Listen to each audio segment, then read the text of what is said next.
Reka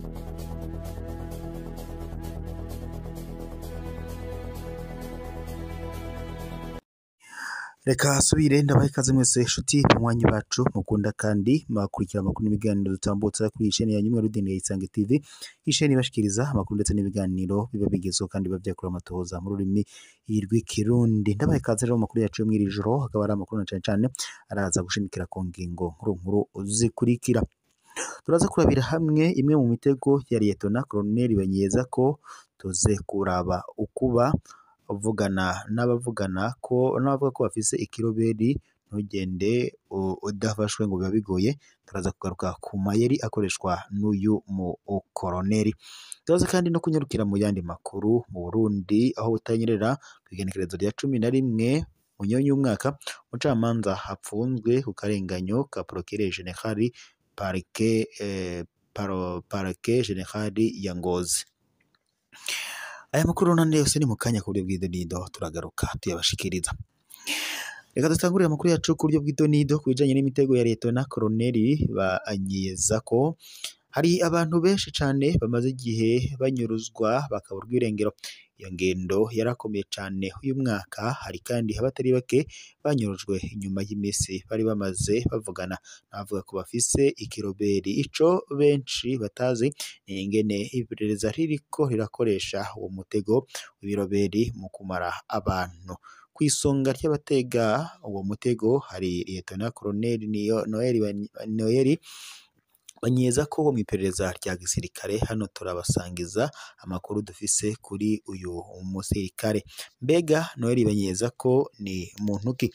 Noel Banyezako ni intwazangabo mu gisirikare c'u Burundi, ifise ipeta rya Liyetona Koloneli, matricule mu gisirikare ni SS 1028. Noel Banyezako kandi yapfutse muri 79 ku mutumba wa Musenyi wa komine Ntangara mu ntara ya Ngozi yahahora. Yize amashure gushika mu mwaka wa 11 troisième scientifique B. Yaciye kandi aja mu kiroberi ca CNDD-FDD, ari naho yazananye haca ndetse yinjira mu gisirikare c'u Burundi muri 2005. Noel Banyezako hari mu basirikare ba mbere b'abarundi barungitswe muri Somalia muri 2007. Noel Banyezako kandi ari muri ba basirikare bari abizigirwa ba Perezida Petero Nkurunziza, igihe kandi kitari gito yagikoreye mw'ikambi icungera umukuru w'igihugu BSPI. Mu gihe kandi c'ikiringo ca gatatu ca Nkurunziza, Noel Banyezako yatwaye iperereza muri BSPI. Noel Banyezako hari Noel Banyezako na Koloneli Ndundi umupolisi wo muri API. Dominique Nyamugaruka yatwara BSPI ndetse na Alexandre Muyenge batazira Marexi yatwara API bari abakoze amarorerwa mu gutegura inyuruzwa ry'abiyamirije ikiringo ca gatatu ca Petero Nkurunziza maze bakishwa. Banyezako ndetse na Ndundi bari bivuganira n'umukuru w'igihugu, maze barashiraho rezo nini y'abasomyi b'urusaku mu Burundi ndetse no ku makungu kugira ngo bagirire nabi batavuga rumwe n'ubutegetsi. Turamaze kubona kandi amakuru atari make y'abakoranye nabo muri ico gikorwa co kumara abantu. Akarorero kamwe ni ingene bakoranye na Arambere Bitangimana mu bihugu vy'akarere, mu nyuma bamutumako i Bujumbura gutega umutego Honorable Oscar Ntasano, birangira Ntasano n'abakozi biwe babiri banyurujwe. Arambere Bitangimana aragandagurwa kubera yari yamenyekanye. Kunyuruza abantu bivanze n'ubusuma bw'amafaranga ndetse n'imiduga. Mu mpera y'ubutegetsi bwa Perezida Petero Nkurunziza, Noel Banyezako yarubatse ubuhinga budasanzwe bwari buvanzemwo kunyuruza abantu akabica ndetse no kwiba amafaranga n'imodoka.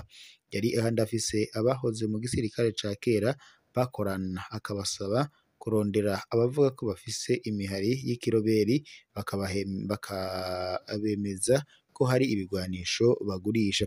Abo bahoze mu gisirikare wasanga bavuga ko hari ibigwanisho vyibwe mu makambi canke ko bazi abahoze muri FNL babinyegeje ibyo bigwanisho. Barasaba kandi ko borungika intumwa ija kuraba aho ibirwanisho binyegeje, ikagenda ikabibona bakanabifotora, abitwa ko bafasha ivyo biroberi bari muri za buraya canke hamwe mu ndongozi za Tabara baragwa muri uwo mutego, bakabaha telefone y'uwugurisha ibigwanisho bakanaganira na Noel Banyeza ko batamuzi. Bamaze kumvikana igiciro, Noel Banyeza ko yasabaga borondera imodoka nziza, imodoka idahagarikwa mu nzira izoja gutora vya bigwanisho. Uwo munsi ugeze, imodoka yarashika ahari ibigwanisho, uwoja kubitora bakabimwereka hamwe ndetse bakanahabishira mu modoka akariha ibihumbi vy'amadolari. Ibikurikira vyaca biba bibi cane. Noel Banyeza ko yaba yavuganye na Colonel Alexis Ndayikengurukiye wo muri documentation SNR, agaca arungika abafata iyo modoka ndetse n'abayirimwo. Ijisho ryaba ribaye iryo, abantu, amafaranga, imodoka byose byaba bigiye. Uwo mutego kandi warahitanye abantu batari bake. Umusore Prosper Irakoze ndetse na Corporal Chef Jean Claude Nimubona banyurujwe kuwa 14 ukwezi kwa kane muri 2019. Abanywanyi ba MSD Geology Ndayizeye na Michel Harushimana bataziramika banyurujwe kwa 2 ukwezi kw'icenda muri 2019 bavuye mu bukeye bwa Muramvya. Abanyarumonge Jeanke Nibigira, Gilbert Ndayishimiye, Elison Nshinyabigoye ndetse na Juma Sabushimitse banyurujwe kuwa 11 mu kwezi kwa mbere muri 2020. Umusore Jire Negamiye n'umutagisi Jean Marie Niyonzima banyurujwe kuwa 19 ukwezi kwa kabiri muri 2020. Abo ni bamwe mu bo twahatohoje kandi twashitse ahabona. Ariko kandi abahoneye muri iyo mitego ya Noel Banyeza ko ni benshi cane. Ikibi ni ingene n'ababatumye baca binumira. Mu gice ca kabiri tuzobaha umukenyuro mushasha Noel Banyeza ko ariko arakoresha muri kino gihe. Mu nyuma tuzogaruka kandi kuri bamwe tuzi bakorana na Noel Banyeza ko bashobora kuba baranyurujwe biciye muri iyo mutego wa Noel Banyeza ko ku mihari y'ububeshi iriho kandi imaze gutuma abantu banyorozwa. Uyu mugabo uyu mubona ku mafoto niwe Lieutenant Colonel Noel Banyeza ko. Impanuro rero, nimba uwawe yanyurujwe mu gihe kandi yariko haravugana n'abantu bari hanze bavuga ko bafise ikiroberi gikorana na M23 n'ibindi, agerageze ubutabarize mu mwanya muto ushoboka. Benshi baca bicwa nk'uko tuzobibona iyo mihari ivuga iti ibitsemwo umutego wa Noel Banyeza ko. Imwe muri iyo mihari kandi usanga inarongowe n'abantu bazwi cane kandi bizewe, ariko kandi muhagabire rwose abantu bahonye bazira imihari y'ububeshi. Naho mu yandi makuru kandi tunyarukiye ku biriko biravugwa, reka turabire hamwe muri Butanyerera. Umucamanza apfunzwe ku karenganyo ka Procureur General wa Parake General ya Ngozi. Uwo mucamanza apfunzwe yitwa Nshimirimana Jean Paul, apfungiwe mu ibohero rikuru rya Ngozi kuva ku munsi wa gatandatu igenekerezo rya 8 ukwezi kwa Munyonyi y'umwaka. Mu ncamake, uwo mucamanza yahora ari icariho c'umushikirizamanza wa Kirundo, yahora kandi harongowe na Ndemeye Jean Claude aherutse kubogozwa mu mabanga. Ariko kandi vuba cane kw'igenekerezo rya 24 ukwezi kw'icumi y'umwaka, uwo mucamanza Jean Paul yaciye agenwa kuba icegera c'uwurongoye sentare nkuru ya Kirundo. Bisigura ko kuva iryo genekerezo ataragikorera muri Parake ya Kirundo.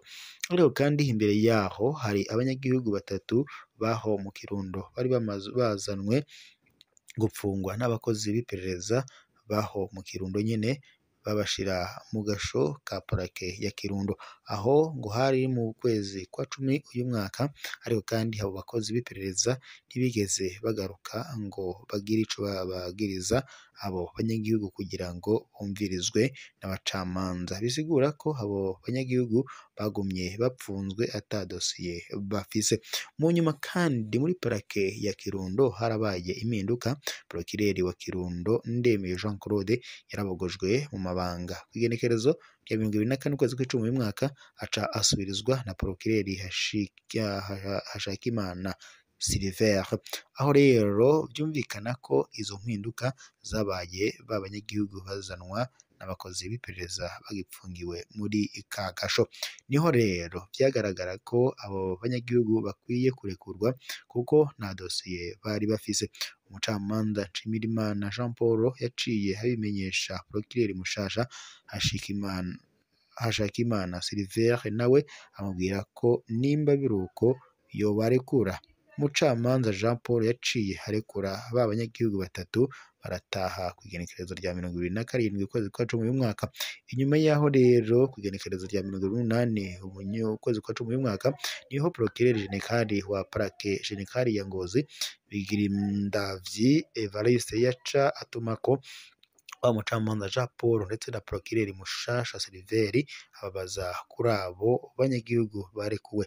Jean Paul yarasiguye ko barekuwe kuko bari bafungiwe ubusa kandi ko yabimenyesheje umukurira ari we Silveri. Uwo muna wenyene yaremanze ko abazi kandi ko ari we yatanze uruhusha ko bota. Icagiye gutangaza nuko wa mucamanza Nshimirimana Jean Paul yaciye yongera gutamwa ko ngo Nabigirindavyi Evariste ku munsi wa gatandatu igenekerezo rya 8 ukwezi kwa Munyonyi umwaka, aca agirwa ko upfunga. Mu makuru dufise kandi nuko Bigirindavyi Evariste yaciye atangura gufatanya irekurwa ry'abo banyagihugu na dosiye y'ubutare kugira ngo aronke insiguro zo gupfunga Nshimirimana Jean Paul. Ariko kandi muri ayo makuru nyene dufise bivugwa ko uwo mucamanza ata dosiye y'ubutare yigeze akorako. None uwo mucamanza yoba ariko harazira iki? Umucamanza Nshimirimana Jean Paul yoba ariko harazira ibogozwa rya Ndemeye Jean Claude kuko akiri Prokireri yoba yagumye yagiriza uwo Jean Paul ko ari we ashira hanze amanyanga akora. Uwo Ndemeye kandi Jean Claude akaba azwi nk'inshuti idasanzwe ya Bigirindavyi Evariste kuko hari n'amanyanga bahora bakorana.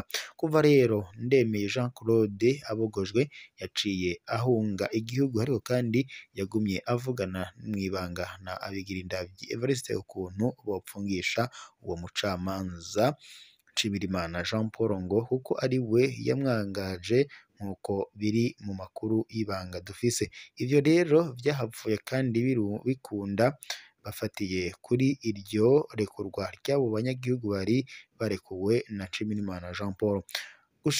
Gushika ubu ntibitahuritse impamvu Nshimirimana Jean Paul yopfungwa mu gihe kandi yarekuye abanyagihugu bariko bararenganywa, akabikora ahawe uruhusha n'umukurira Prokireri Hashakimana Silveri. Ivyo rero bituma abanyagihugu biyamiriza iryo pfungwa bagasaba ko yorekurwa.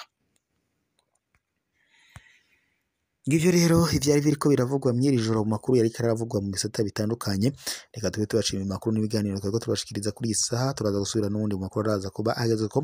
Gusa ndabutse mu cyone wivure partage ndetse na sabone kugira ngo tujye tubandanya kubana makuru ndetse n'ibiganiro vya misi yose tuba turiko tubashikiriza umwanya n'umwanya kuri no chaîne yanyu Himwe Rudende ya Isange TV. Chaîne ibashikiriza amakuru ndetse n'ibiganiro biba bigezweho kandi biba byakora amatoza mu rurimi rw'ikirundi. Reka nkengurukire abariko badukurikira bari mu micungano itandukanye igize igihugu cyacu Burundi, abariko badukurikira bari nko mu ntara zitandukanye zigize igihugu nk'intara ya Kirundo, nk'intara ya Butanyerera, intara ya Bujumbura, intara ya Burunga, n'izindi ntara zitandukanye zigize Uburundi ntabashe kudondora amakomine ndetse n'uducimbiri n'ibisagara bitandukanye bigize igihugu. Mwese ndabashimiye kuba mwari kumwe natwe, reka kandi dushimire abari kubadukurikira bari mu bihugu bibanyi, hatwovuga abari mu Rwanda, abari mu bumanuko, abari mu buraruko, abari mu buseruko, abari mu burengero ndetse n'abari mu murwa mukuru wa politiki w'u Rwanda ariwo Kigali. Mwese turabashimiye kuba mwari kumwe natwe, abari kandi no mu bindi bihugu mwese bitandukanye ndabashimiye. Turaza gusubira amakuru n'ubundi araza kuba agezweho.